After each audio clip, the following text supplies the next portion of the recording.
checar,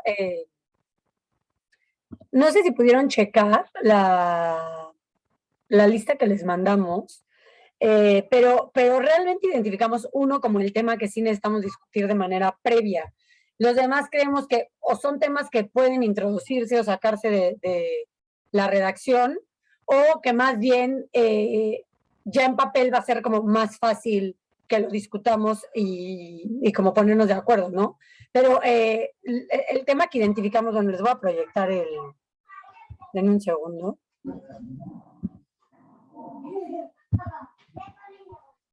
Les voy a proyectar ese documento que les compartimos por si alguien no lo pudo ver.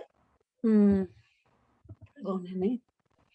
Todavía me cuesta trabajo la tecnología después de año y medio. ¿Ya lo ven? Ok. Ya. Entonces, el primer punto es el punto que nos gustaría ver si logramos discutir en esta sesión, que es el tema de cómo queremos que se formalicen los apoyos. Es decir, viendo como algunos de los sistemas de otros países, pues hay diferentes cosas por las que podemos optar, ¿no? O sea, desde un contrato privado, un contrato ante notario, una determinación judicial, y queremos ver pues qué pros y contras le den a cada cosa, porque creemos que eso sí es pues casi como la base del diseño, ¿no? Del diseño de cómo se vería el sistema de apoyos.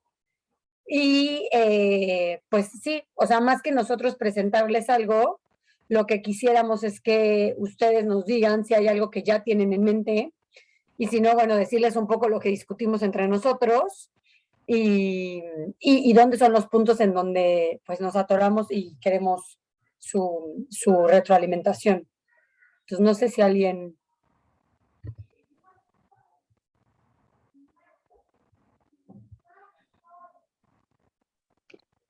Yo creo que nos serviría si nos dices qué han discutido ustedes y sobre eso podemos comentar. Sí, es que, o sea, realmente no hemos pensado todavía nosotros. ¿Quiénes son ustedes? ¿Mande? ¿Quiénes son ustedes? Ah, pues el grupo redactor, como les puse en el correo, somos Diana, Jimena, Jessica, Aranza, que creo que no está conectada todavía, y yo, que son quienes se apuntaron al grupo redactor.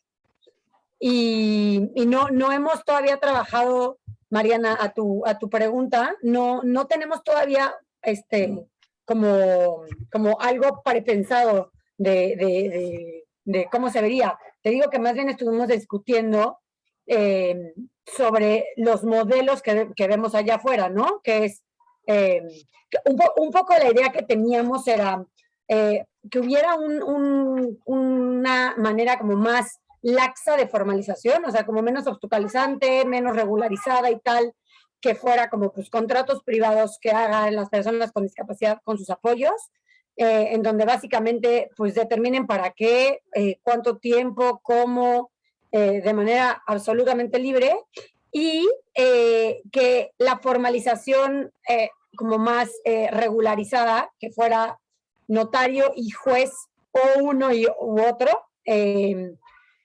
estuviera pensada más como para aquellos actos jurídicos que necesitan mayor formalidad o que van a ser como frente a terceros, ¿no?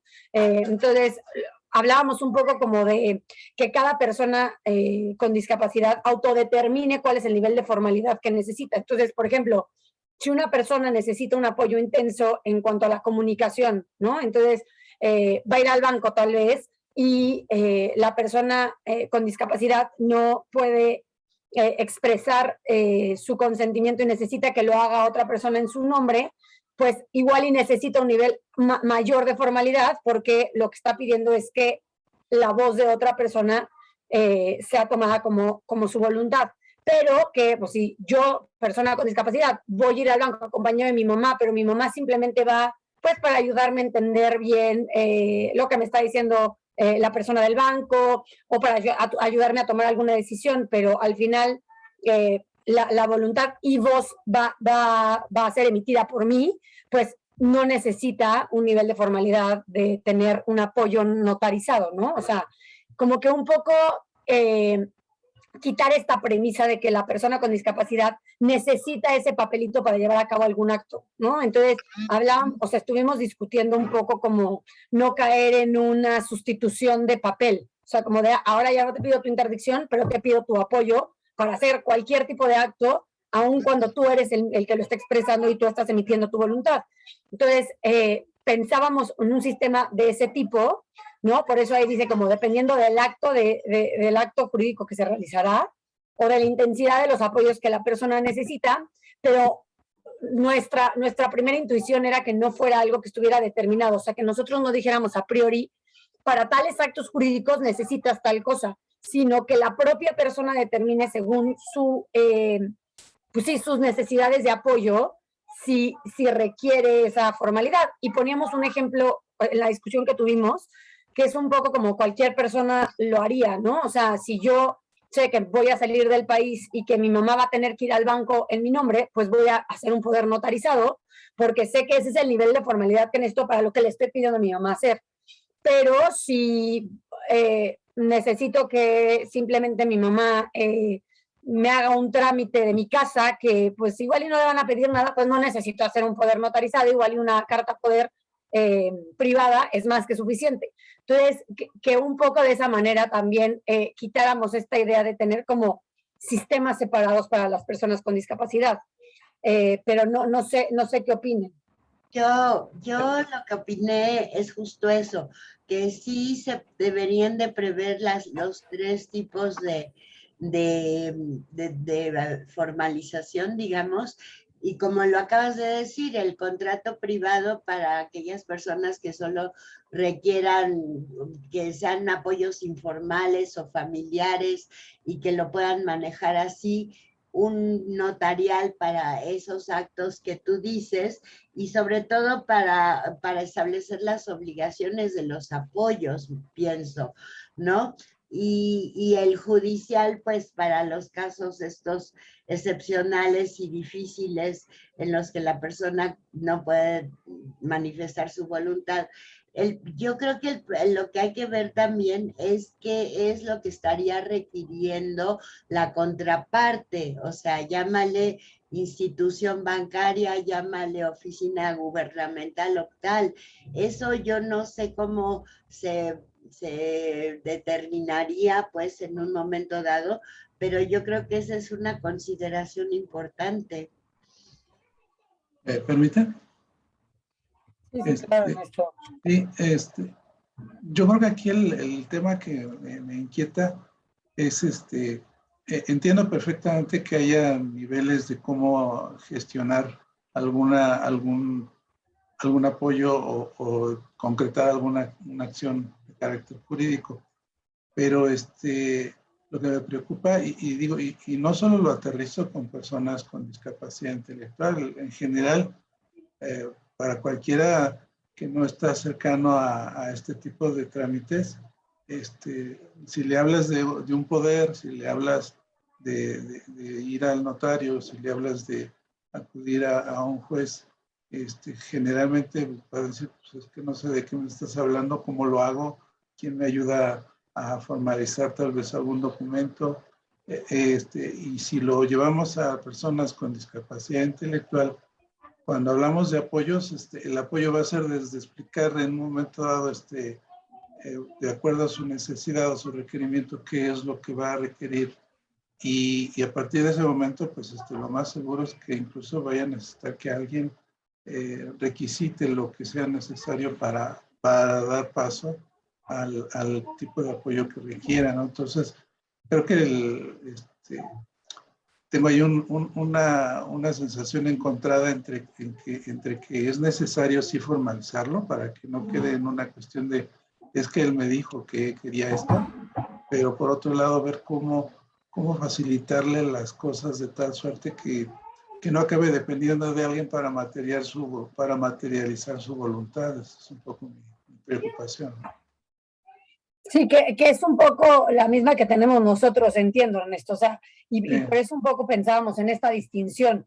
porque hay quien no necesita a alguien para materializar su voluntad, ¿no? Necesita más como igual y la parte previa o la parte de acompañamiento. Y entonces justo creemos que para esos casos la necesidad de formalización podría ser más obstaculizante que a que les ayude.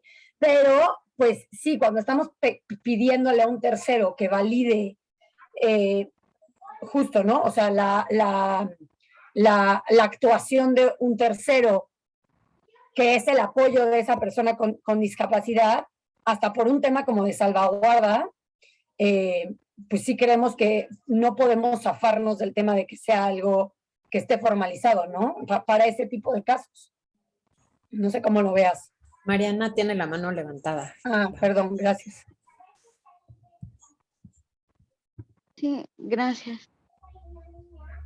Híjole, más que soluciones me generan muchas dudas, pero a ver si ayudan en algo las dudas.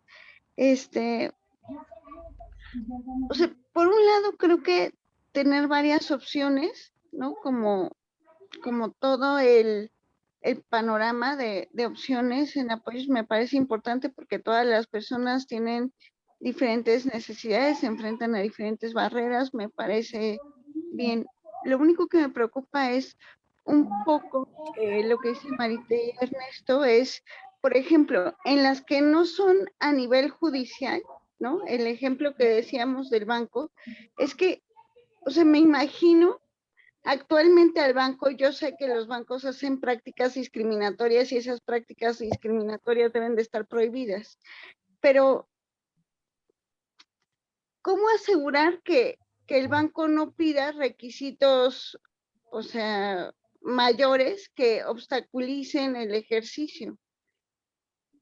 ¿No? O sea, no sé, porque... No, tienes toda la razón. Esa fue algo que discutimos justo. O sea, ¿qué pasa si, aunque nosotros no ponemos nada y en teoría la persona puede llegar y hacer el acto por sí mismo, de hecho llega y le piden algo, ¿no? Esa es tu inquietud. O sea, porque eso pasa actualmente, ¿no? O sea, no te permiten tener créditos bancarios y saben que tienes una discapacidad. Se lo digo porque a mí me pasó con un crédito interno. O sea, no me lo dieron por escrito, por eso no pude hacer la demanda, pero a mí me pasó porque me dijeron, o sea, el razonamiento interno que tuvieron y me pareció una estupidez. Entonces, si eso pasa, aún así en un acto discriminatorio que no tendría por qué pasar y es una tontería, ya me imagino algo que tiene que ver con el tema de capacidad jurídica y claro, eso va a partir de puros prejuicios y estereotipos, pero me preocupa como lo que pasa en la realidad. Ya saben que además nadie tiene idea de la convención, entonces ese también es un tema. Sí, yo un poco a eso quería decir, o sea, creo que hay que entender que lo que se está planteando por ahorita es una reforma legislativa, ¿no? O sea, es modificar un texto legislativo, pero para nada eso nos garantiza que va a cambiar la realidad, ¿no? O sea, siento que incluso en países donde ya se dio la reforma y ya no existe el estado de interdicción y existen los apoyos, la gente con discapacidad sigue llegando al banco y le siguen pasando las mismas cosas, ¿no? Es decir, la ley no soluciona la falta de una cultura de no discriminación, etcétera, etcétera, ¿no? Entonces, más bien, sería increíble, pero no lo soluciona y no lo va a solucionar y creo que eso es lo que va a tomar generaciones y años, ¿no? Para que la persona que trabaja en el banco no diga, bueno, tú porque tienes una discapacidad necesitas otros requisitos. ¿Cómo evitamos nada más que en la construcción de una reforma seamos nosotros mismos quienes estamos poniendo esos requisitos adicionales, ¿no? O sea, quienes estamos diciendo, no, bueno, para las personas con discapacidad hay este camino distinto, ¿no? Que requiere de mayores requisitos o que impone, aunque no lo queramos, o sea, creo que es un riesgo, ¿no? Aunque no lo queramos, más obstáculos. Porque sí, la parte de discriminación creo que no lo vamos a solucionar, ¿no? Y siento que a mí me ha tocado, ¿no? Y les contaba justo al grupo que nos reunimos, que me decían que en Perú ahora le dicen, bueno, oiga, van a hacer un trámite y le dicen, no, pues ya no sirve su estado de interdicción, vaya por su designación de apoyos. No, o sea, ¿qué cambió, no? Entonces creo que eso es lo que queremos evitar, ¿no? Cómo ampliamos las alternativas y posibilidades y disminuimos esa simulación que se podría dar. Pero sí está la preocupación de la contraparte, o sea, de los bancos, de las propias oficinas de gobierno, ¿no? Cuando tramitan una pensión, por ejemplo. Eso es lo preocupante, yo creo, de cómo lo van a tomar. Yo entiendo que la reforma es legislativa, pero cómo se va a implementar en la realidad. Eso es lo Es que tiene en ese sentido, creo yo que lo que tiene que suceder de la mano de reformas legislativas son también cambio de políticas y de instrumentos que no tienen que ver necesariamente lo legislativo, sino lo administrativo, lo procedimental en cada uno de los casos que podamos atacar, que ya entonces sí en un banco digan, bueno, no solo me dices que la convención, sino aquí internamente tenemos una serie de ordenamientos en los que ya se está hablando de cómo abordar el tema de personas con discapacidad que quieren acudir a nuestros servicios. Entonces, creo que eso implica una modificación no solo legislativa, sino de otros órdenes, que eso es lo que tendríamos en su momento que trabajar.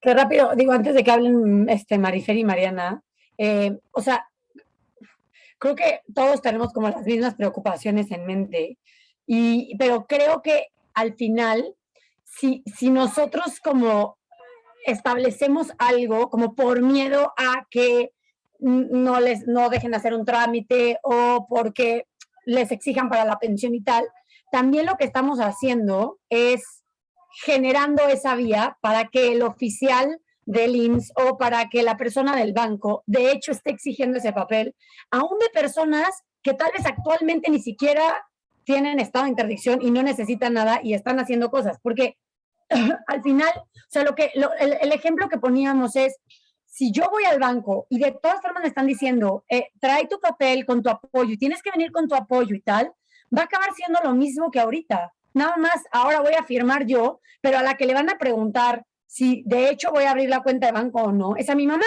¿no? Que es mi apoyo. Y entonces, el cambio, o sea, ¿qué tanto estamos haciendo un cambio estructural? Entonces, probablemente lo que proponemos tenga muchísimo tiempo de resistencia y haya como un periodo largo como de ajuste y de que empiecen a pasar este tipo de cosas. Ahora, no es que no pasen, o sea, como dice Mariana, de todas formas pasan, pero al menos ya no tiene la salida fácil el tercero frente al que estamos como pidiendo un servicio o queriendo hacer algún tipo de acto jurídico. O sea, la ley ya le dice lo que te diga la persona con discapacidad es. O sea, no tienes por qué preguntárselo absolutamente a nadie más. Entonces, mínimo la ley estaría ya de nuestro lado para generar como ese cambio, pero no es cegarnos a que obviamente habrá un periodo grande de ajuste en lo que pues cambia la mentalidad a que las cosas ya no son como eran antes, ¿no? No sé. Marifer. Incluso, perdón, nada más para dar un ejemplo, en mi caso, y no estoy en el supuesto, pero en la práctica también tenemos, somos víctimas del no reconocimiento de la capacidad jurídica en algunos casos, y el más común es en los bancos. Hace poco yo quise abrir una cuenta en Inbursa, y a la hora de firmar los documentos, me dice, es que tu firma no se parece una a la otra. Le digo, no, pues es que es casi imposible que yo pueda firmar igual en un documento que en otro. Me dijeron, es que esto no es posible. Me dijeron, ¿por qué no lo abre otra persona el documento? Le digo, porque yo lo quiero abrir. Y me dicen, es que no puede ser, que porque aquí las normas y que no sé qué. Y efectivamente yo le hice ver lo que la convención señalaba, algunas otras cuestiones normativas, y hablaron a no sé cuántos lugares, y acaban diciendo, ok, fírmalo, y si no quedan igual, acá lo vemos, ¿no? O sea, y tienes razón, Paula, cuando tenemos ya un ordenamiento que te permite por lo menos esgrimir alguna defensa, pues aunque no haya alguna cuestión normativa interna, pues acaban teniendo que aceptarlo. Marifer. Hola, todas, porque no había saludado. Hola. Oigan, pues a ver, sobre este último tema, o sea, yo como que coincido con esto que dijo Paula, porque o sea, yo pensaría que se va a quedar la parte de solo la persona con discapacidad podría como intentar revocar el acto, o sea, no me preocuparía como la parte de terceros, sino si la persona dijera, ah, pues no, caí en error por tal cosa, pues tendríamos como que recordar que solo la persona podría invocar eso, no los demás, ¿no? Entonces, como que a mí no me preocuparía esa parte, a lo mejor tanto como le preocupa a Marité. Es justo, yo también creo que solo tiene que haber un canal. Lo que me generó duda es lo que, o sea, como que Paula, en algún momento dijiste que a lo mejor como que no nos podemos salvar de hacer una distinción para cierto tipo de actos que sí se tendría que requerir, por ejemplo, ante notario. Pero eso sí me preocupa cómo haríamos esa distinción, porque como que quién valoraría que se necesita esa formalidad o por qué para ciertos actos todo el mundo lo necesitaría.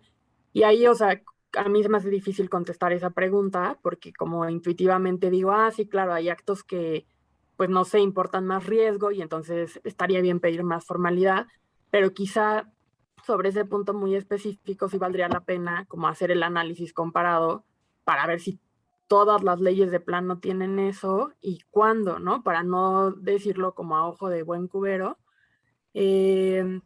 Marifer, perdón, te puedo interrumpir rápido. ¿A qué te refieres con tener formalidad para ciertos actos? O sea, yo me estoy imaginando, por ejemplo, una compraventa, o sea, disponer de propiedad, ¿no? Por ejemplo, o sea, le exigiríamos a la persona que tuviera un apoyo para qué, para que lleve a cabo el acto por ella, supongo no, para que la aconseje, o sea, ¿en qué parte entra esa formalización? Sí, o sea, es que yo lo que diría es, no me parece intuitivo que siempre, o sea, todas las personas con discapacidad para vender una propiedad necesiten actuar con un apoyo, porque eso me suena un poco a, pues, como barrera, ¿no? Pero entonces, ¿cómo determinamos quiénes necesitan formalizarlo ante notario? Y si lo Porque eso sería determina la como hacer, propia persona, o sea, nuestra propuesta sí, era lo determina la propia persona. Y si lo que yo necesito para disponer de mi propiedad es simplemente que alguien me aconseje, me explique todo, tampoco lo honesto frente al notario. O sea, un poco nuestra idea iba en el sentido como de representación. O sea, cuando voy a necesitar que alguien me represente en un acto jurídico, ya sea por un tema de comunicación, por un tema de desplazamiento, por un tema de lo que sea, entonces pues necesito ese nivel de formalización porque hay alguien más que va como a llevar a cabo el acto por mí. pero Pero entonces, Paula, solo, o sea, como pregunta, o sea, entonces solo sería como tienes la opción de formalizar tus apoyos, por ejemplo, para compraventa ante notario, pero no, o sea, esa opción solo está disponible para este tipo de actos muy formales. Tú decides si la quieres o no, pero no cualquier tipo de apoyo puedes formalizarlo ante notario. no, o sea, tú puedes formalizar lo que tú quieras. O sea, yo puedo ir Oigan, ahorita una con el pregunta, contrato que ¿estamos yo llevando quiera. algún turno de la voz? ¿Mandé? Perdón, no las quiero interrumpir. Sigan a lo que están, pero ¿estamos llevando algún turno de la voz? Porque no No, sé con la si mano, va después Mariana. es que hay manos adelantadas y no sé si es que ya hablaron y no la bajaron, están No, ahorita en no. contrarréplica, Marifer es es la un que está intento de hablando ahorita. contrarréplica. Okay. Entonces, Dice, sí, ¿estamos en contrarréplica de alguien que levantó la mano o en qué exacto. momento regresamos al turno de las manos? Me avisan Sí, porque creo que es la última de las que están ahorita ahí y no me quiero regresar mucho a este punto que están ustedes tratando porque no sé a qué horas interrumpir en la réplica porque tiene que ver con la réplica y no con un turno para algo que yo quiera decir autónomamente fuera de sus comentarios de ustedes, pero las espero y disculpen la interrupción. no te preocupes, Ceci. Ahorita si quieres, a ver, Marifer, si quieres termina y ya que hable Ceci sobre este punto. Si es que Ok, Mariana no es sobre este punto. sí, o sea, como que eso a lo mejor justo discutirlo un poquito más, solo para evitar que eso como que se vuelva una traba de para estos casos sí necesitas necesariamente algo. O sea, como que me cuesta trabajo imaginar cómo se regularía. Y justo ahí pensaba que como en puntos específicos que sí puede ser muy útil ver el derecho comparado. Y el último punto es, o sea, justo pensando en esto de que la persona autodetermine qué nivel de formalidad necesita, a mí sí me pareció muy útil lo que pasó en Colombia, de a ver si tú no tienes idea, porque no estás familiarizado con estos términos, porque nunca en tu vida has tenido una red de apoyos familiar, etcétera, que sí puedas ir a un lugar donde te ayuden a identificar en qué necesitas apoyo y quién podría ser tu red de apoyo, o si requieres institucional, ¿no? O sea, esto que Colombia tiene como de determinación de apoyos, pero que entiendo que solo es como que pues, te ayuden a identificar tus necesidades y a identificar tu red de apoyo, creo que para México también es muy aplicable. Y claro, será todo un reto en la implementación que sí sean apoyos, pero sí me parece que esa, como que puedas ir a un lugar a decir, a ver, ayúdame a ver qué onda, eso me parecería sumamente útil. Ya está ahí. Mariana, ¿lo que tú querías decir es algo de esto o que hables Ceci antes? No, que hables Ceci si quieres y después yo, sin problema. Gracias, Mariana. Ceci. Ya, muchas gracias. Es que, digo, ver mujeres inteligentes discutiendo siempre es un gusto, entonces está uno bien pendiente de las réplicas y cuando te acuerdas, dices tú, chin, nos vamos a regresar muchísimo porque está avanzando padrísimo la discusión, pero yo creo que en general, salvo trabajos que sí andan por allí y que no, a lo mejor hoy no están tan concluidos como quisiéramos para tener esta idea de cómo se piden los apoyos, qué retos hay, nos falta, pues nos hemos atrasado, ¿no? Pues yo conozco trabajos estupendos sobre cómo se dan esto que mencionaba Paula de cuando la interdicción se vuelve social y no judicial, y es un trabajo específicamente sobre un grupo poblacional más o menos homogéneo, pero de personas con síndrome Down. Y el trabajo es muy bueno.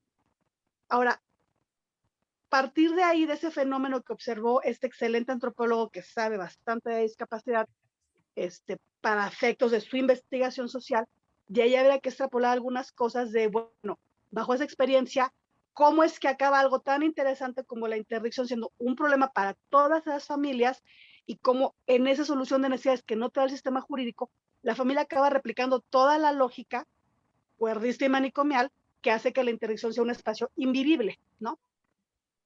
Pero creo que una cosa que sugiero yo es que, no como grupo redactor, sino tal vez como círculo de lectura, no sé qué cosa, sentarnos a ver ese tipo de documentos para que esto no sea a partir de una cosa que es bien válida y bien rica, de decir yo opino esto, pero creo que podemos centrarnos y tomar, va a ser un universo muy chiquito, muy pobre, pero creo que podremos tomar de base eso que ya está hecho desde lo social para que no sea tan intuitiva nuestro acercamiento. Y sistematizar más las probables salidas que se van a dar. Ese me parece que es uno de los que tiene más trabajo ya pensado en principios de convención y hablar muy directamente con la población y recabar qué problemas tenían y cómo acaba sucediendo esto de la interdicción extrajudicial. Y la otra, pues son trabajos que se han hecho a la hora de definir cuáles son este tipo de toma de apoyos, ¿no? Porque hay los de toma de decisiones para vida independiente, toma de decisiones con apoyo, y hay toma de decisiones en situaciones complejas. Y siento yo que tendríamos que socializar ese tipo de materiales para no tenernos que extender siempre en el ejemplo es que tal cosa, porque siempre van a ser debatibles, ¿no? Y si estamos de caso por caso, es una regla muy, muy a detalle, pero creo que se va a complicar avanzarlo, ¿no? Y insisto, esa es una bibliografía, la que les menciono de la clasificación de apoyos bajo esos 3 ejes, es la de 2014, pero creo que no tiene caso decir, vamos a leerlo individualmente y ahí me cuentan qué les pareció y vemos cómo se redacta, sino sí pensarlo en reflexionar juntos de alguna manera,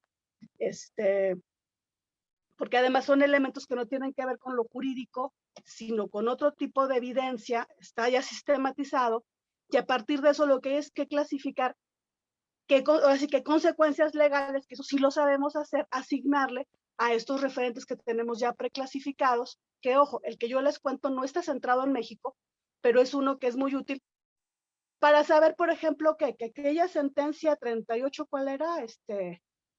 La 1368, 2015, está muy bien, pero justo como no leyeron ese texto, revuelven costura de botones con decisiones jurídicas de administrar una herencia, ¿no? Entonces, creo que lo que hay que hacer es no caer en el mismo error que cayó la sentencia hasta 1368, en confundir una cosa con otra y después dejar suelto todo para que nadie sepa cómo conducirse a lo mejor, porque entonces o llegan los familiares a muy necesariamente requerir poner orden, o los bancos a querer no tener fugas para sus auditorías y estar ahí cuestionando ellos con sus costos de ellos, o adiciona a lo que está pasando en otros entornos médicos, que el psiquiatra no es que no quiera dar apoyos para X cosa, o no quiera no internar a la persona, sino que lo que no dice la ley es que él no tenga responsabilidad civil de todos los tipos que hay allí, ¿no?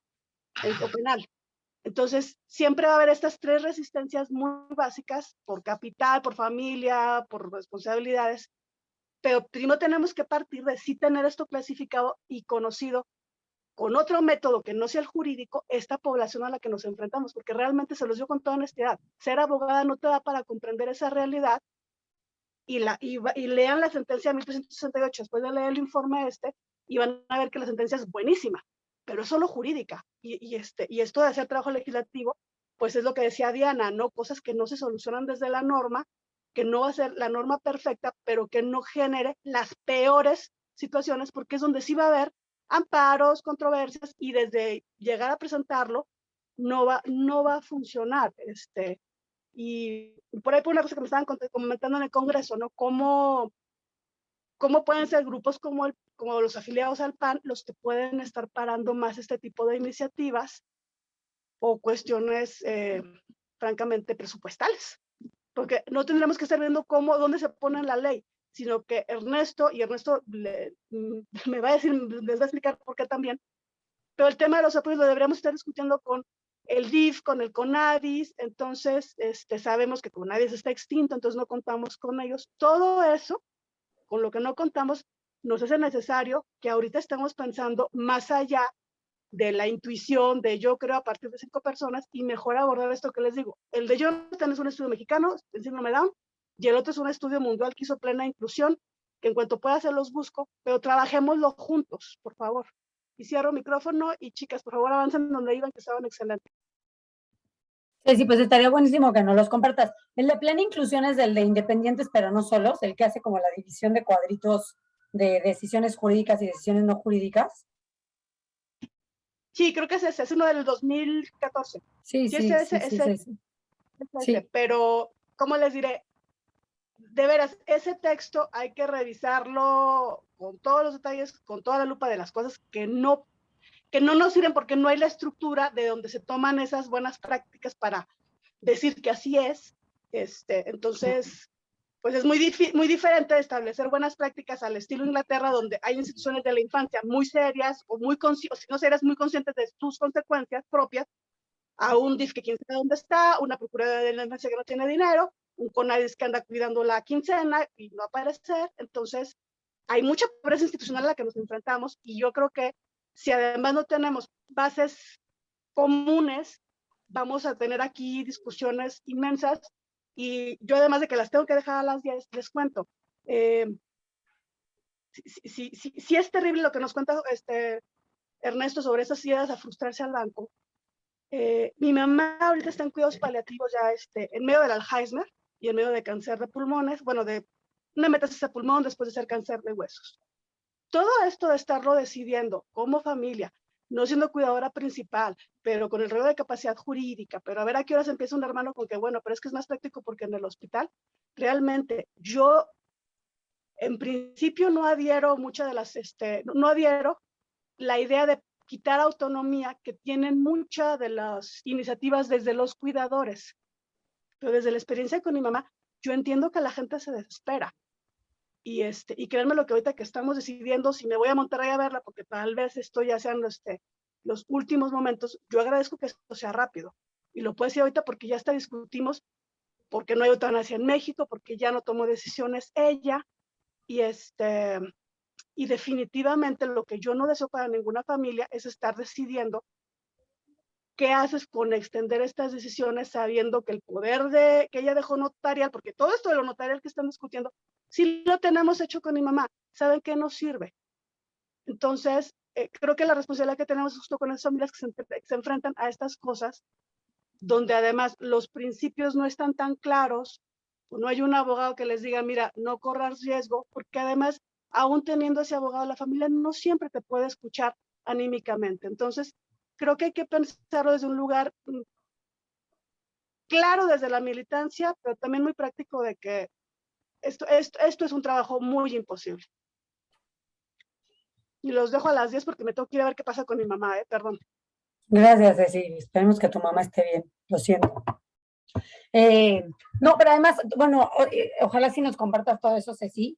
Y yo les puedo compartir el de Plan Inclusión, yo lo tengo a la mano, si quieren se lo subo a la carpeta. Y estaba Mariana, Paulius. Mariana, ¿sigues queriendo hablar? Sí, pero si quieres no, hablar venga. Es que solamente, o sea, pensando en lo que han dicho, Ceci, solamente un abrazo muy fuerte. Igualmente, Ceci. Abrazo. Muchas gracias, chicas. Gracias a todos. Abrazo. Pensando en lo que se está discutiendo y un poco en la preocupación que había comentado Marité, por ejemplo, en estos temas de pensiones, etcétera. O sea, creo que serviría que la ley tuviera como, no sé, oraciones, por decirlo así, obligaciones muy claras, ¿no? En donde se diga literalmente que, o sea, se reconoce la personalidad jurídica de todas las personas, ya sé que no es nada nuevo, es lo que dice la convención, y que todas las instituciones, etcétera, deben respetar, ¿no? O asegurar quien participe en primera instancia sea la persona. O sea, como una regla muy, muy clara y una sola línea. Y eso lo pienso porque sí es verdad, o sea, esto para articularlo después en temas de seguridad social, trabajo, etcétera, va a ser un reto enorme. Pero teniendo, digamos, esas obligaciones claras desde el principio, va a ser más fácil que las instituciones después lo articulen. Y pienso, por ejemplo, en el tema de matrimonio igualitario, ¿no? Que ha sido igual todo un reto, pero teniendo la obligación clara de que, o sea, el matrimonio igualitario debe asegurarse para todas las personas. Claro, eso ha implicado retos en materia de pensiones, ¿no? Pero eso ya es independiente de esa obligación general. Y esa instrumentación que tiene que hacer el IMSS o el ISSSTE, etcétera, es un reto posterior, pero sí creo que las obligaciones claras que tengamos en la ley, ¿no? Eso nos podría servir como una llave para que después en la instrumentación pues pueda ser un poco más fácil. Pero sí, a lo que voy respondiéndole a Marité es que sí, esto, o sea, jurídicamente ya se han presentado estos retos, no iguales, pero con otros ejemplos como matrimonio igualitario, en donde hay que modificar el tema de pensiones y hay que modificar muchas cosas, pero teniendo una obligación clara, eso se puede instrumentar después en otras leyes. Entonces, yo creo que lo importante es aquí sacar obligaciones claras y concretas, aunque después se instrumentalicen de otra manera. No sé si me explico. Me parece súper buena tu idea, Mariana. No sé lo que opinan los demás, pero poner sí, exactamente, una obligación general a todas las instituciones de respetar la capacidad jurídica, sí. Y yo creo que, regresando a lo que decía Ceci, además de una obligación como de respetar, creo que también poner que no tendrán responsabilidad los terceros que respeten la capacidad jurídica, porque creo que lo que muchas veces les da miedo, o sea, creo que muchas veces el tercero no actúa como de una mala fe de no querer confiar en la persona con discapacidad, sino como del miedo de que pueda tener responsabilidad posterior por algo. Entonces creo que si lo unamos como a esas dos cosas, porque si partimos de alguien que no comprende la discapacidad, que no la conoce, que no está en contacto con ella, cuando llega un chavito con síndrome de Down a decirle quiero abrir una cuenta de banco, la persona cree que va a poder cometer algún tipo de acto que le puede causar responsabilidad posterior. Entonces, si queda claro que no van a tener esas responsabilidades cuando están respetando la capacidad, actos de, pues, de negación de la capacidad jurídica. No sé cómo lo vean. Sí, o sea, a mí me parecería fundamental porque sí creo que es algo que restringe mucho y por eso las autoridades, las instituciones no lo quieren hacer porque les da miedo, ¿no? Pero decirles, pues, no te tiene que dar miedo, esto es algo, o sea, personal, absolutamente personal, como sucedería con otra persona. Y si una persona hace, no sé, uso con recursos ilícitos, pues la responsabilidad es de esa persona, nunca será tuya, ¿no? Bueno, no con ese ejemplo, pero sí creo que eso ayudaría mucho. Sería una buena llave, Paula. Va, Diana. Yo tenía una inquietud, bueno, una pregunta con respecto a lo que dijo María Fernanda Marifer, ¿no? Que yo estoy tomando nota de todo, después se las comparto, pero creo que está muy útil saber justo cuáles son las preocupaciones, ¿no? De cada uno de nosotros y cómo se puede plasmar eso en un texto. Entonces van saliendo cosas que creo que para el grupo que haga una propuesta va a ser bien interesante. Mafer, tú decías que te preocupa cómo haríamos la distinción de qué tipo de actos, ¿cierto? Hay algo, y se los pregunto sin saber, es decir, hay cierto tipo de actos que requieran que se haga esta formalización independientemente de la discapacidad. Me explico, o sea, si tienes que vender una casa, tal vez necesitas formalizar un tipo de acto y eso pues se requiere por el acto en sí mismo, pero no es que se lo pidas específicamente a una persona con discapacidad, sino que tiene que ver por lo que está en juego, por ponerlo de esa forma. Podríamos seguir esa lógica, pero siempre acompañado de la idea de que la persona, si así lo decide, puede contar con un apoyo y puede formalizar si quiere ese apoyo. O sea, esa lógica se podría seguir o creen que necesitaríamos algo adicional. Es que yo creo que son temas distintos, o sea, porque una cosa es la formalización del acto y la otra cosa es la formalización del apoyo para ciertos actos. Entonces, o sea, yo te diría que, o sea, vuelvo a lo mismo, yo creo que exigirle a alguien que para un acto formal, tipo una compraventa, ¿no? En donde te exigen que sea ante notario, ¿no? O sea, una compraventa sí o sí tiene que ser ante notario, no importa si eres persona con discapacidad o no. Aquí la pregunta es, para que tu persona con discapacidad pueda llevar a cabo la compraventa, ¿necesitas tener la formalización de un apoyo o lo puedes hacer por ti mismo? Yo creo que la respuesta debería ser, lo puedes hacer por ti mismo. Solo necesitas esa formalización de apoyo si, por ejemplo, necesitas que otra persona vaya a externar tu voluntad por ti, o si vas a o que otra persona lleve a cabo el acto por ti porque tú tienes un tema de movilidad en donde no puedes salir de tu casa, ¿no?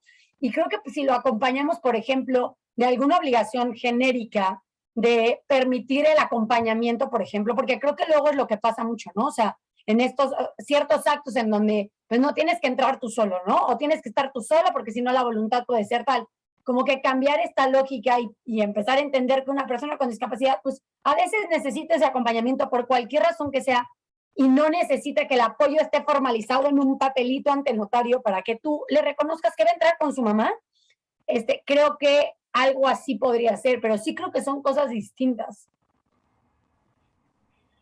Y yo también coincido con que son cosas distintas. O sea, para mí la preocupación está en cómo vamos a decidir qué actos en el sentido de lo que dice Paula. O sea, las personas que no se puedan como comunicar, que necesitan a alguien que exprese su voluntad. Pero entonces yo digo, ¿quién va a determinar eso?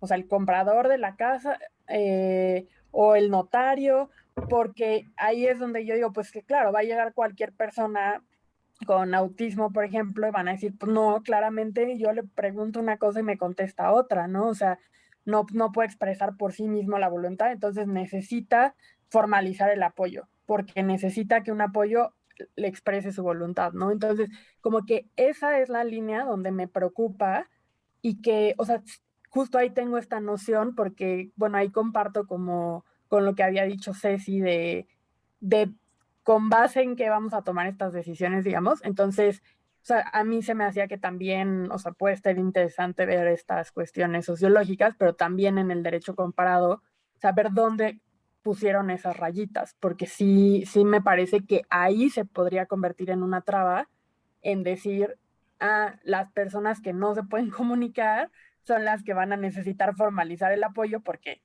ahí van a entrar muchísimas personas, ¿no? Entonces, ahí la otra opción pues, sería volver a que cada quien lo determine, pero pues no, o sea, no sé si eso como da un poco más de miedo o no. Y sí, o sea, lo que sí creo es que en principio sí nos podría servir como guía lo que dice Diana, de ciertos actos que requieren mayor formalidad para celebrarlos, si de pronto de ahí podríamos sacar una lista incipiente en la que, o sea, porque podríamos juntar las dos variantes, ¿no, Paula? Como las personas que requieren apoyo para comunicarse y que están celebrando un contrato de compraventa que sobrepasa tal monto, ¿no? Que ahí es como la lista que dice Diana que se podría hacer, que sí creo que podría ser útil como guía. Por ahí veo a Sergio levantando la mano. Nadie más, ¿Cómo? ¿verdad? ¿Y cómo lo han resuelto, por ejemplo, en las leyes de Colombia y Perú? O sea, ahí si es contrato privado o a través del notario y hay otra figura en el caso de Colombia, pero básicamente notario, todavía no judicial, ¿cómo se entiende cómo es o sea, cómo se elige si es una u la otra alternativas o no? ¿O es como a voluntad de la persona? Ahí está Sergio tratando de hablar también. Hola, buenos días a todos, todas. Tengo varios comentarios y disculpen si voy a revolver de todo lo que dijeron hasta ahorita. Pero bueno, o sea, yo como empezar con lo primero, me gustó bastante esta propuesta que hizo Mariana respecto de que exista una obligación general sobre el reconocimiento de la capacidad jurídica, justo porque la primera cosa que a mí me brotaba eh, es el tema de que estamos pensando en principio, o sea, como en el nivel más, o sea, más elemental, la constitución de apoyos mediante un contrato privado, ¿no? Y en ese sentido, me parecería que correrían las reglas civiles de los contratos y una de las restricciones en los contratos es la incapacidad legal, ¿no? Entonces ahí tenemos como un tema ya aparejado con que en principio, pues si no se hace en correlativo con otra reforma que quite ese vicio de la legislación civil, pues tenemos un problema ahí, ¿no? Además de ese, pues lo mismo veía con el respecto del tema de elevarlo a un instrumento notarial, la facultad que tienen los notarios para asegurar o precisar si la persona que va a acudir a instrumentalizar algo tiene capacidad, ¿no? Que justo es como que si a su juicio tienen capacidad para realizar el acto.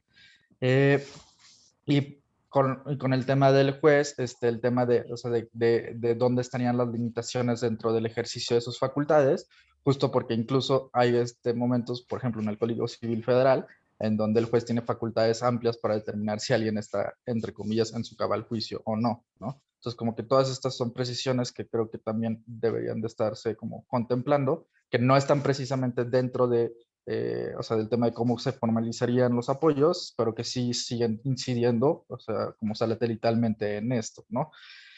Por eso la observación que hizo Mariana de una obligación general se me hace como muy, muy interesante. Ahora, pensando un poco en esto como tres niveles o sea, me parece que el contrato es el acto constitutivo de los apoyos, ¿no? Y que la cuestión notarial o la cuestión ante un juez sería más una cuestión de reconocimiento. Que justo ahí es el tema como que han puesto, de que, bueno, en qué momento se tendría que ir a un notario o a un juez. Ah, a mí también me preocupa un chorro lo que dice Mafer de cómo hacemos esa distinción. Creo como que sí tendría que ser algún, mm, alguna forma que hasta ahorita lo único que logro pensar es como de que tenga que ver como con las naturalezas de las obligaciones del apoyo, un poco pensándolo en como lo decía Paula, bueno, pues es distinto un apoyo en el que su obligación es acompañarte a un apoyo que su obligación es manifestar tu voluntad, ¿no? Eso, ahí creo que podríamos estar empezando a verlo, pero también me preocupa el hecho, bueno, más que me preocupa o no, eh, es que no sé hasta dónde o no podemos estar como cerrando o abriendo la puerta de quien quiera o no formalizar su apoyo en el notario o ante un juez, ¿no? Independientemente de eso, o sea, si no se entre un notario o ante un juez, me da de todas formas la duda de cómo sabría o cómo queda una cuestión de salvaguardas simplemente ante un contrato privado, ¿no? Yo también es un poco un tema que falta como de exploración el tema de las salvaguardas, pero que creo que también valdría la pena pensar de cómo quedaría ahí ante el contrato privado. Y bueno, o sea, por último, creo que me gustaría como traer como a colación algunas cosas de las que han pasado en la Corte respecto del tema de apoyos. Eh, a ver, una de las cosas que también me preocupan como bastante es esto que me parece que Paula lo dijiste al principio, o sea, como que se pueda pensar, como dijiste, a la sustitución del papel. Y me gustó bastante porque ha habido como, nos ha pasado ya en un caso que tenemos en un tribunal colegiado, en donde el juez de distrito, bueno, un juzgado de distrito, el juez de distrito dijo como, ok, te quitamos el estado de interdicción, pero entonces ahora te tienes que poner un sistema de apoyos. Y nunca preguntó a la persona si quería o no.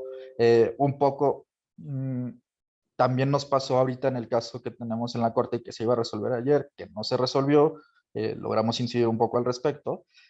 La corte también iba en el sentido de decir como de que, bueno, te quitamos el estado de interdicción, pero te ponemos un sistema de apoyos. Y en este caso, en concreto, cuando la persona había dicho expresamente que no quería el sistema de apoyos, ¿no? Eso es un poco un tema que hay que, si no dejo de quitar, porque en la corte sí hay como una dinámica pensada de cómo va, y que de hecho es una dinámica que ha traído el 368 y que ha ido aplicando un poco como de sin actualizar como los hechos de los casos a todos los casos subsecuentes, ¿no? Y decir justo como de que en este reconocimiento de apoyos ante órganos jurisdiccionales, pues solo también ahí me gustaría la precisión, o sea, algo de lo que creo que sí está chido que ha hecho la Corte es que, bueno, uno, que se tramita por jurisdicción voluntaria, dos, que se prevé una cierta suerte como de entrevista con la persona con discapacidad, tres, que no necesariamente tiene que haber un resultado de que se designen apoyos, sino que puede incluso ser un resultado de que quede la puerta abierta para que en algún momento se designe, si así lo quiere la persona con discapacidad.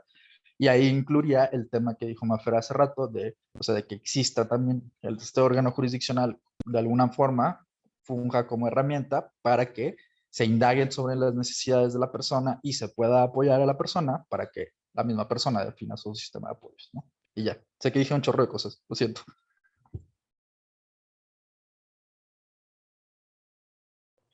Yo quería decir algo un poco en reacción. A ver, voy a pensar en voz alta, pero ahorita con cómo explicó Sergio, o sea, cómo pensaría que pasaría con los apoyos, por ejemplo, o sea, él dijo como pensando en la naturaleza del apoyo, ¿no? O sea, no tanto pensando en si la persona con discapacidad requiere apoyo para comunicarse, sino si tú como apoyo llegas y dices, hola, yo soy el apoyo y yo lo estoy apoyando hasta para comunicarse, o sea, como que ahí estás poniendo la mirada en el apoyo y no en valorar algo de la persona con discapacidad. Entonces, eso fue, o sea, me gustó cómo suena. Y lo que quería pensar en voz alta era si eso no implicaría que a lo mejor no es hacer una distinción en los apoyos, sino hacer una distinción en las salvaguardas. Como estos apoyos que o sea, cuando el apoyo ejerce este tipo de funciones, requieren una salvaguarda mayor y entonces en estos casos vamos a necesitar como tocar base o algo. Pensaba como cuando los intérpretes, ¿no? Si te va a interpretar, o sea, intérpretes de idioma, si te va a interpretar tu primo, bueno, pero primero necesitamos como verificar que sí estás de acuerdo y entonces luego ya podemos dejarlo que te interprete, ¿no? Entonces, pero lo pensaba como qué pasaría si lo colocamos en el apartado de salvaguardas para ese tipo de funciones que en el apartado de si requieres formalizar el apoyo o no. Y ya.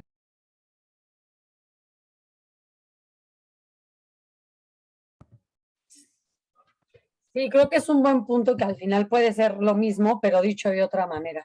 O sea, no puesto en el prisma de exigencia para la persona con discapacidad, sino como de esto se hace un poco para evitar que se den abusos o que alguien te suplante en tu voluntad sin que tú lo hayas, o sea, sin que haya habido algún tipo de supervisión de que realmente tú quieres que esta persona te hable en tu nombre. O sea, creo que sí, visto de ese prisma puede resultar mejor.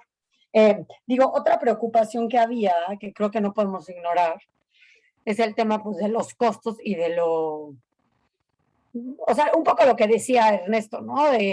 Pues no todas las personas saben cómo hacer un poder, no todas las personas pueden acceder a un notario, hasta incluso un juez, ¿no? Y eso es algo que creo que no sé si podemos zafarnos de algo así, la verdad no creo que haya una alternativa en donde nada sea formalizado por ninguna de estas vías, pero sí creo que es algo que pues tenemos que pues tomar en cuenta que al final va a haber un grupo o un sector de personas que son las que mayor intensidad de apoyo necesitan, que pues les vamos a exigir más que a las demás y que de todas formas va a seguir habiendo como esa bisagra de gente que tiene más obstáculos para ejercer su capacidad jurídica, ¿no? Entonces, digo, yo de verdad veo difícil cómo salvarnos de eso, pero es algo que tenemos que tener en cuenta. Y lo que quería decir es, ha salido varias veces y creo que es como el elefante en el cuarto, que es el tema de si vamos a poder poner algún tipo de oficina, o sea, algo que implique algo público. O sea, porque lo han dicho muchas veces, ¿no? Este tema de la valoración, nosotros también en el grupo redactor fue algo que discutimos, ¿no? O sea, de qué pasa con estas personas que ni siquiera saben para qué necesitan apoyo, en qué, quién quieren que sea su apoyo, qué son los apoyos. O sea, tenemos que partir desde el paso 000 y cómo vamos a hacer eso. Pero la verdad es que yo no sé si el clima político, social, nos da para pensar en algo que va a implicar presupuesto del gobierno, menos cuando no tenemos a nadie del gobierno respaldándonos en esto, ¿no? O sea, como que al menos en el proceso de hace 3, 4 años, pues teníamos ahí al DIF, teníamos a Indepedi, teníamos a la Comisión de Derechos Humanos de la Ciudad de México, o sea, como que teníamos ciertos paraguas institucionales que nos permitían pensar en ese tipo de avenidas. Y ahorita la verdad es que no sé si puede ser más traba. O sea, comparto completamente, o sea, de hecho en el grupo redactor yo fui la que sacó el tema, o sea, comparto absolutamente que creo que es algo necesario, o sea, tenemos que pensar forzosamente en algo así, pero no sé si este es el momento para pensar en algo así y no sé qué opinen.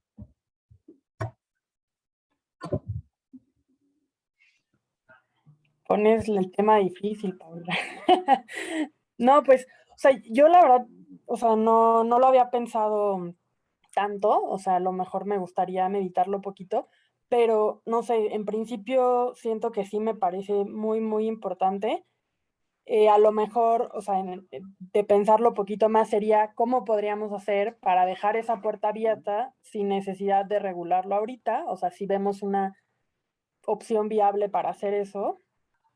Y si no, pues pensar cómo hacemos para tener acercamiento con alguna institución para prever ese tema, ¿no? Que claro, se ve mucho más complicado, pero serían como las dos opciones que vería posibles.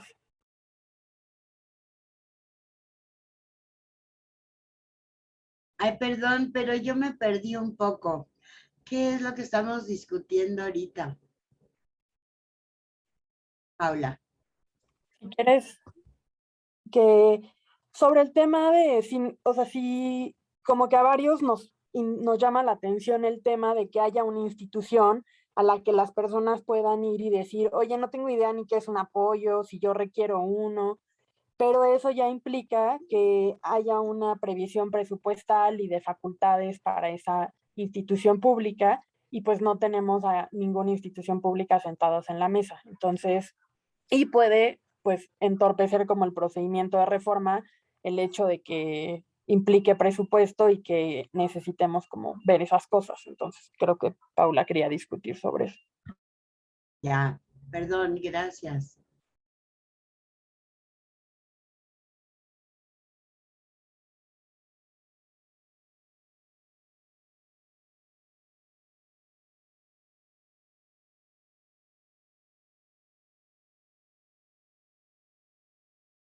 Suena que los meditamos un poco, ¿no? Suena que Ernesto, no hay siento que respuesta, tiene suena la que mano levantada. Ah, órale. Sí. Sí, gracias. Yo sí creo que indudablemente tarde o temprano, aunque no creo que sea el momento de desgastarnos mucho en este tema, porque yo sí creo que en esta administración, tanto en lo federal como en lo local, veo difícil que sucediera, pero sí creo que tendrá que existir. No me atrevería a decir yo si una oficina pública, porque de repente eso me haría pensar en varios riesgos, incluso hasta desde el punto de vista de corrupción, etcétera.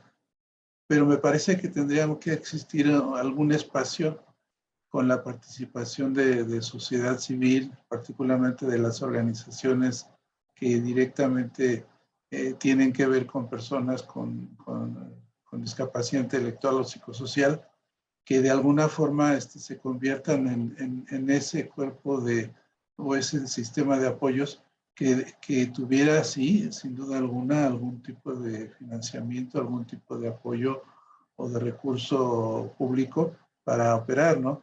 Pero pienso yo que sí tendría que existir en algún momento dado una instancia que tendría que ser de participación pública y social.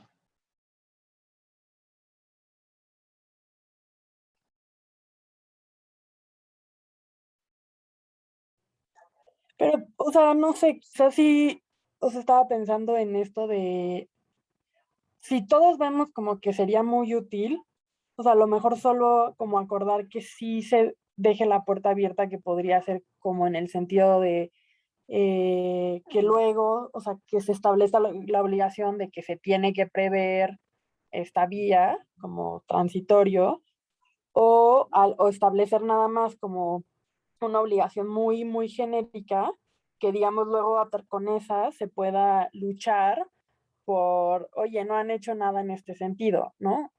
Pero creo que, o sea, a lo mejor sí podríamos tener consenso de que sentimos que hay necesidad de que sí haya participación para las personas que pues no, o sea, no tienen idea sobre en quién necesitan ayuda o quiénes las pueden apoyar, ¿no?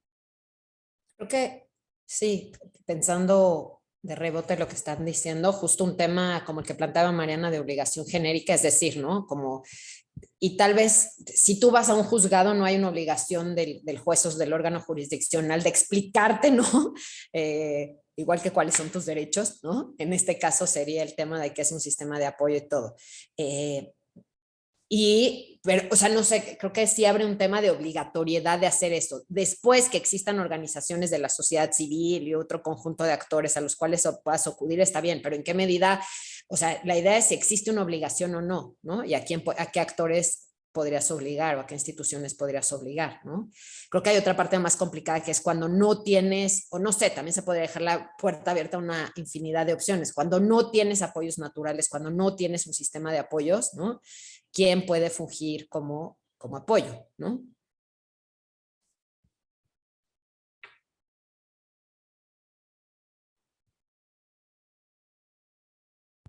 Pero yo la verdad, bueno, Mariana, tienes la mano levantada.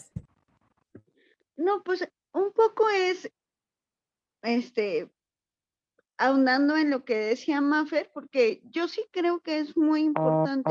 Pues entiendo el problema que hay respecto a la parte presupuestal, pero sí creo que aunque sea que se diga que existirá algo así, después se instrumentará en el reglamento o lo que sea, pero si no metemos algo ahorita, después para volver a meterlo, va a ser muy complicado, y sobre todo que sí se me hace algo indispensable, porque yo creo que la mayoría de las personas con discapacidad lo va a requerir, porque, o sea, casi nadie conoce este tema de apoyos y así, y sobre todo para la transición de interdicción a sistema de apoyos, que todo el mundo va a estar perdido, va a ser muy necesario. Entonces, o sea, aunque sea mencionarlo ahí y decir que después eso se instrumentará o algo así, pero dejar la puerta abierta sí me parece súper importante.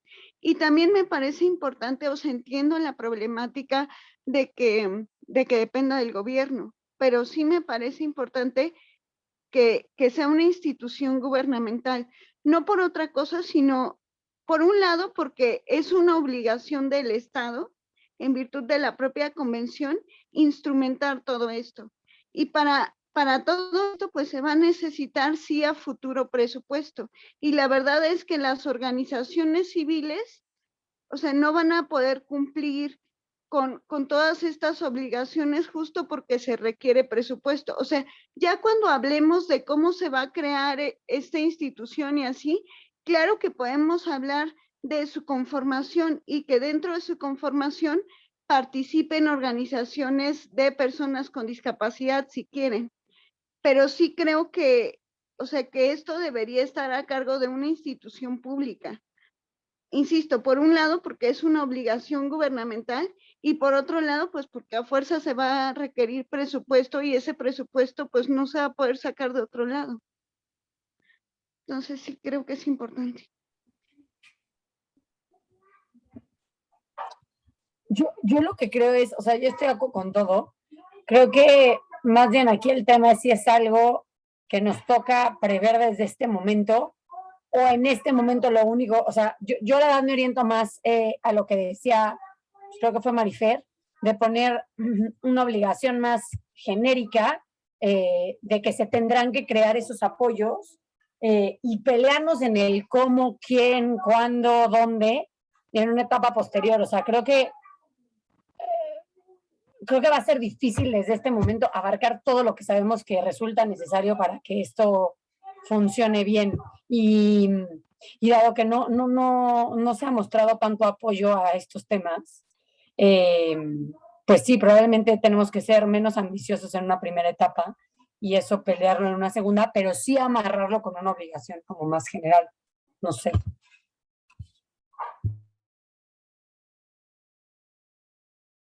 O sea, sí, yo estoy de acuerdo con que en este momento vayámonos por obligaciones generales, me parece lo más práctico, y después ya se instrumentan, pero creo que para que salga tendrían que ser por obligaciones generales, pero sí creo importante que en relación con este tema sí quede explícita una obligación, aunque sea muy general, pero que sí quede.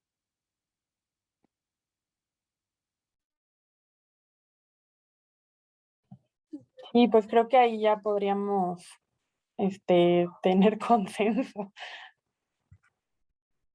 Qué emoción. Sí. No está fácil. Había otro tema, ¿no? El de temporalidad, Paula, que estaba como en el segundo punto de la lista. No sé si pudieron ver la lista, pero justo planteábamos que algunos países como Perú, ¿no? Han optado por establecer una temporalidad. Entendemos esto como un tipo de salvaguarda para que se tengan que revisar estos contratos o poderes. Y la pregunta era si queríamos incluir algo así, ¿no? En esta propuesta. Porque potencialmente estaríamos obligando a las personas con discapacidad a incurrir, ¿no? En nuevos costos, ¿no? O en actualizar o ratificar apoyos designados. No sé si estas preguntas les generen como ciertas reflexiones de qué es lo que ustedes consideran al respecto. Algo importante para adicionar a lo que dice Diana es que parte de lo que discutíamos es que esa temporalidad se prevé un poco como un tipo de salvaguarda, o sea, para obligar como una revisión, ¿no? Sobre todo cuando es algo que se hace en privado, o sea, con notario, ¿no? En donde pues, no puedes tener un mecanismo de revisión tipo ante un juez. Entonces, como que por un lado teníamos el, pues sí, suena bien que pues, si tú no estás ya contento con tu relación de apoyo y tú ya no quieres que esta persona tenga esa representación, pero de hecho no tienes como esa posibilidad como de volver a acudir al notario o tal, simplemente deja de ser válido y para tener otro apoyo tienes que volver a ir, ¿no? Pero pues sí representa un obstáculo adicional. No hay posibilidades de que el acto notarial para ese tipo de cosas fuera gratuito. No hay actos así. No, no hay nada. Resolvieron, ya no me acuerdo si ahorita si en Colombia o Perú, pero no tiene costo ese contrato notarial, no tiene costo. O sea, en México no hay ningún acto notarial que no tenga costo. No sé, o sea, no sé si se podría, creo que se nos vendría, si de por sí los notarios están en contra, se nos vendría encima. Algo que habíamos dicho es contemplar que también pudiera ser con corredor público, que los corredores públicos cobran como un cuarto de lo que cobra un notario, o sea, para abrir la posibilidad. Y pues por eso a veces se pone el tema del juez, ¿no? Porque en teoría el juez también da fe pública, pero da fe pública gratuita. Todos sabemos que en este país la justicia no funciona como debería de funcionar, pero pues en teoría esa es la salida que en México han puesto como para el tema de los costos, ¿no? Que lo puedes hacer ante notario o juez. Pues, en lo personal, yo digo que el del juez sí se tendría que revisar periódicamente, justo por la gratuidad, por un lado, y porque además se supone que son personas con requerimientos de apoyo, o así yo lo haría, más intensos. Pero en el caso del notario, yo la salvaguarda que en su lugar pondría es que la persona pueda dar por terminado o modificar el contrato en el momento en que lo quiera, ¿no? Por ejemplo. No, sí, eso definitivamente. Más bien se piensa como cuando la persona no puede modificarlo, ¿no? O sea, estas típicas situaciones que conocemos como de abuso y en donde la persona verdaderamente no tiene como autogestión, no tiene otra persona a la cual recurrir como para que le ayude, pues mínimo existe como ese candado de pues cada 5 años tienes que o sea, volver a hacerlo si es que sigues a gusto con que esa persona sea tu apoyo, pero como que es una salida. No sé, igual también podríamos preguntarle, o sea, sé que está en la de Colombia, sí, la podríamos preguntar a Andrea, como por qué lo metieron, o sea, cuál fue su lógica detrás de, ¿no? Podría ser. Esa es una buena idea. Y a Perú también preguntarle. Sí, solo pensaba yo que igual hay que como definir un poco más lo del punto 1 para definir el punto 2. O sea, porque yo pensaba que a lo mejor esta salvaguarda pues igual solo puede estar aplicable para algunos casos o para algunos actos, o sea, como que igual depende lo que se acabe definiendo en el punto 1, pero no me parece que tenga que ser una salvaguarda para todos los casos, porque creo que eso sí, o sea, no vas a necesitar, o sea, ciertas formalidades en todos los casos, pero para ratificar sí, o sea, como que creo que van como muy de la mano. Y solo pensando en lo de los costos, es que luego los juicios pues acaban siendo muy costosos, ¿no? Entonces, o sea, no sé si lo tenían pensado, pero aparte de contratos privados, o sea, creo que también podrían ser contratos en centros de conciliación y en cierta forma, pues creo que sí se vuelve más accesible, ¿no?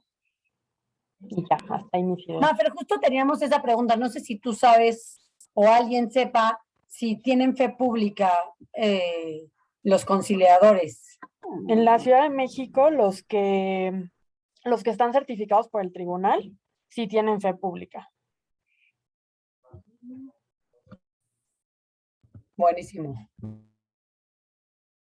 O sea, solo esos, digamos, para abundar, si hay un incumplimiento, sí puedes ir directamente al juez como si fuera ya sentencia y entonces, o sea, tiene el valor de sentencia, entonces eso está buenísimo.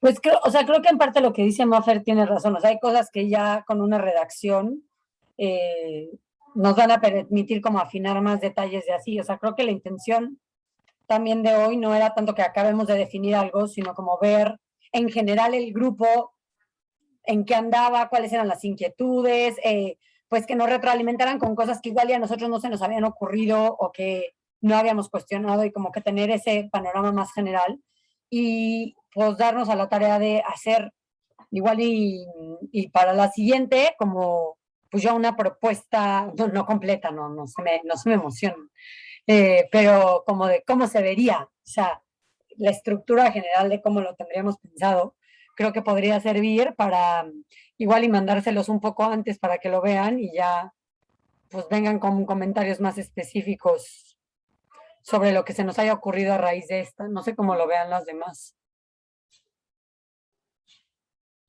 Sí.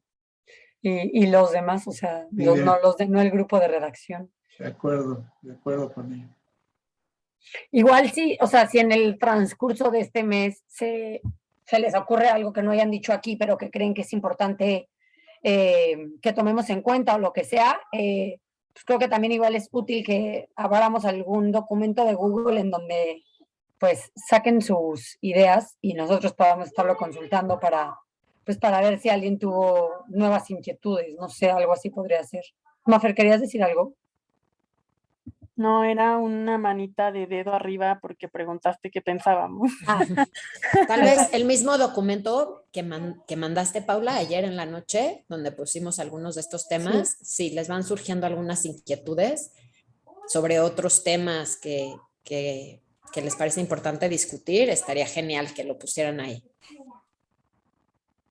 Yo solo coincidir con Sergio como en el tema de que a lo mejor luego nos parece muy básico, pero que sí sería bueno especificar como para qué actos, o sea, qué es lo que se está regulando, que creo que esa discusión la tuvimos en la comisión, pero porque sí, yo también veo esa confusión en la corte y en otros espacios, ¿no? Entonces, o sea, si son actos de capacidad jurídica o si son actos de vida independiente, por ejemplo, ¿no? Entonces, nada más como definir eso en la ley me parecería importante. Y... No, perdón, es que ¿a qué te refieres con eso, Mafer? Ay, Paula, te quedaste en silencio. Ay, perdón. No, es que no entendí bien eso que decías. O sea, en la ley no vamos a contemplar los actos de vida independiente. No, pero, o sea, justo, pero que haya un apartado donde eso se aclare. Para que la gente en general no tenga confusión, que aquí no, esta ley no es para designar tu apoyo para o sea, cosas de la vida cotidiana, de bañarte. Sí, no es un asistente personal. Bueno, ¿cómo se llama? No se llama así asistente personal.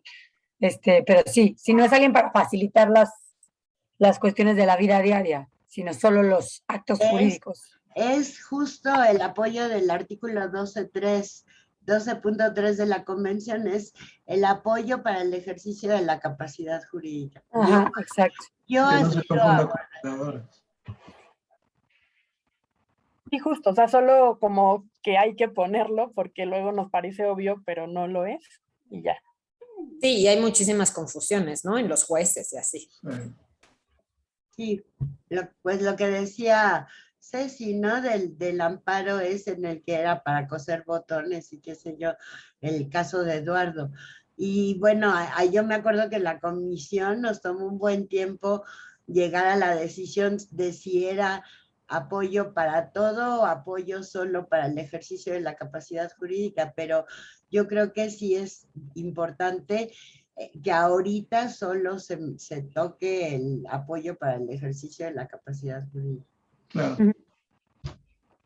Yo quería pedirles otra cosa, no sé si les parezca útil o no, siento que como grupo que va a tratar de redactar una propuesta, si en estas inquietudes que nos van a compartir también nos dicen, por ejemplo, Mafer, como dijiste, ¿no? De, bueno, a mí me gusta de la ley de Colombia esta parte de que hay un espacio en donde se explica, ¿no? Para las personas que no saben qué son los apoyos y de alguna forma se les da algún tipo de acompañamiento para definir quién podría ser su apoyo, o sea, que esa parte te parece relevante y te gusta, si podrían hacer lo mismo, por ejemplo, con estas dos últimas leyes, tal vez para no hacer un ejercicio enorme de derecho comparado, pero de Colombia y Perú, ¿no? Que nos digan, esto es un foco rojo, ¿no? Me genera muchísima duda por qué lo escribieron y por qué lo plasmaron así. Creo que más que, o sea, focos rojos y cosas que les parezcan muy buenas prácticas dentro de la ley, nos ayudaría mucho y después podríamos tal vez no solo pensarlo en la redacción, sino también tener una reunión con Andrea, ¿no? Con la gente de Perú y que nos expliquen cuál fue la lógica detrás de eso que a nosotros nos parece un poco peligroso, por ponerlo de alguna manera. Si nos pueden ayudar con eso, estaría genial. Sí, súper. Sí, de acuerdo. Incluso cuando sea el momento, yo podría ofrecer ver la posibilidad de que estuviera con nosotros el juez Edwin Béjar de Perú, que pues él trabaja mucho este tema y seguramente nos daría luces.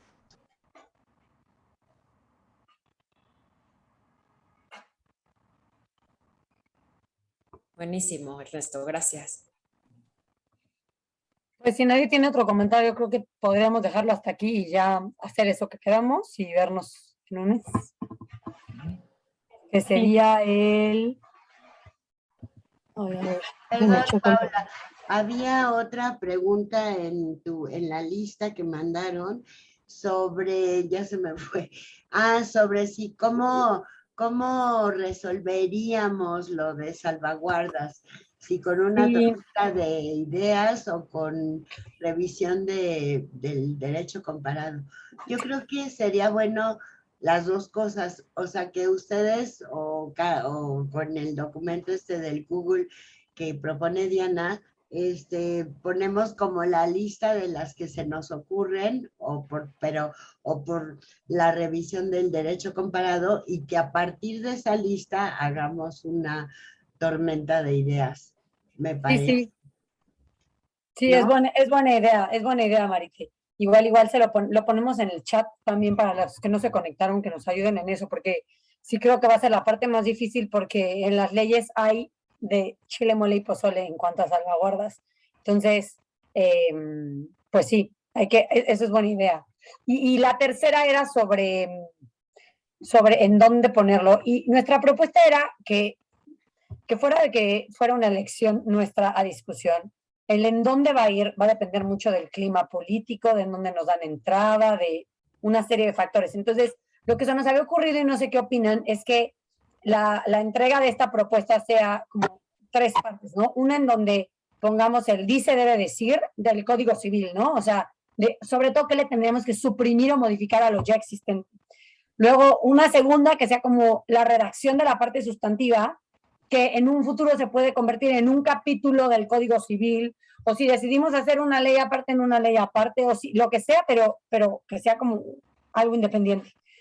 Y lo mismo con lo procedimental, ¿no? Que no estamos seguros todavía si tiene que ir en el Código Civil también, o tiene que ir en el Código Nacional, o en dónde tiene que ir, pero que nosotros lo presentemos como cosas independientes de cualquier ley y que ya que decidamos en dónde va a ir, pues ya veamos cómo lo metemos.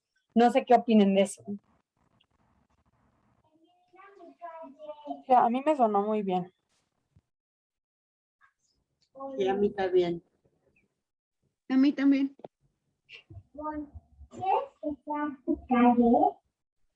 ¿Cuánto acuerdo, oigan? Uno no está acostumbrado. Ah, sí, ¿verdad?